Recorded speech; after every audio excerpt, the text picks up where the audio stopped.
कहानी का उन्वान मरगल्ला हिल्स का आसिफ।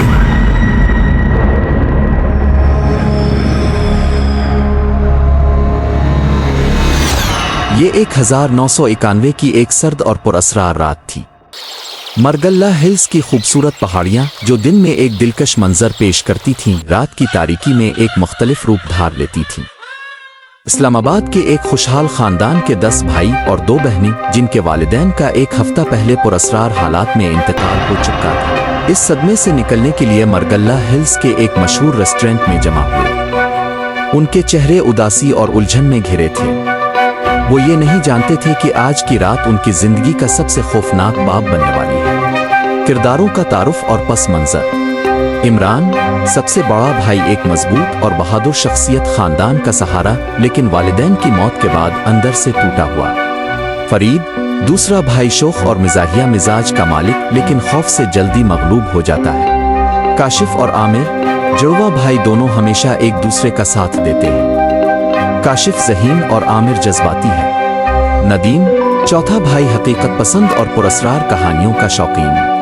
अहमद, पांचवा भाई, बहादुर और मिजाहिया, लेकिन अंदर से अपने खौफ छुपाता है। सलीम, रियाज, जाहिद और शफीक, छोटे भाई, मासूम और शरारती, लेकिन एक दूसरे के लिए जान देने वाले। सुरैया, बड़ी बहन, खानदान की माँ जैसी शख्सियत, सबका ख्याल रखने वाली। नसरीन, छोटी बहन, हसास दिल की मालिक, लेकिन मुश्किल हालात में हिम्मत दुखाने वाली।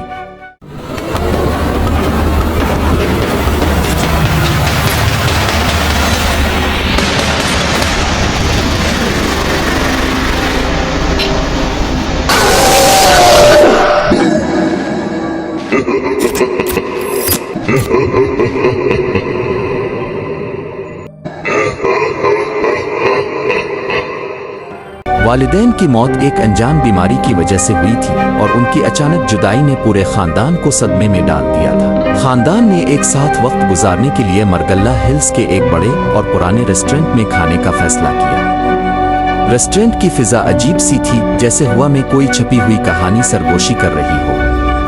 खाने के दौरान रेस्टोरेंट के मालिक ने उनसे कहा, यहाँ देर तक ना रुकिएगा। मरगल्ला की रातों में कुछ ऐसा है जो समझ से बाहर है। लेकिन सब ने इसे एक पुरानी कहानी समझकर मजाक में उड़ा दिया। खाने के बाद सब ने मरगल्ला हिल्स के दिलकश मनाजिर के करीब जाने का फैसला किया। जैसे ही वो आगे बढ़े, नदीम की नजर एक पुराने तावीज पर पड़ी जो जमीन पर पड़ा था। इसने इसे उठा लिया और मजाक में कहा, लगता है किसी जादूगर ने यहाँ कुछ छोड़ दिया है। अचानक हुआ में एक अजीब सी आवाज गूंजी, जैसे किसी ने कहा हो, ये जगह तुम्हारे लिए नहीं है। सब ने इसे अपना वहम समझा और आगे बढ़ते गए। चलते चलते वो एक पुराने वीरान मकान के सामने पहुंच गए। मकान की खिड़कियां टूटी हुई थीं और दरवाजा आहिस्ता से खुद ब खुद खिल गया।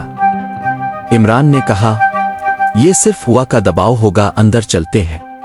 लेकिन सुरैया ने रोकने की कोशिश की, ये जगह ठीक नहीं लगती, हमें वापस जाना चाहिए।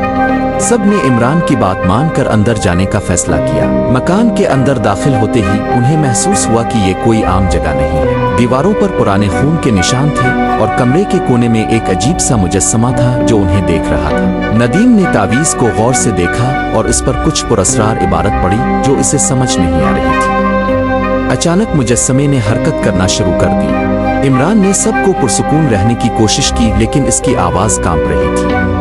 फरीद दुआ पढ़ने लगा, लेकिन इसे महसूस हुआ कि कोई इसके पीछे खड़ा है। काशिफ और आमिर ने एक दूसरे का हाथ पकड़ा और कहा, हम अलग नहीं होंगे। नदीम ने तावीज के अल्फाज बुलंद आवाज में पढ़े और मकान की फिजा में अजीब सी गूंज पैदा हुई। अहमद ने मुज़ा में कहा, ये सब हमारी सोच का खेल है, लेकिन जैसे ही वो बोला, एक साया इसके पीछे नमूदार हुआ। सुरैया और नसरीन ने कमरे के कोने में एक दरवाजा देखा जो आहिस्ता से खिल रहा था। अंधेरे में एक गहरी सर्द आवाज गूंजी, तुम सब यहाँ आने की गलती कर चुके हो। सब चीखने लगे और दरवाजे बंद हो गए। मकान में मौजूद सायों ने उन्हें घेर लिया।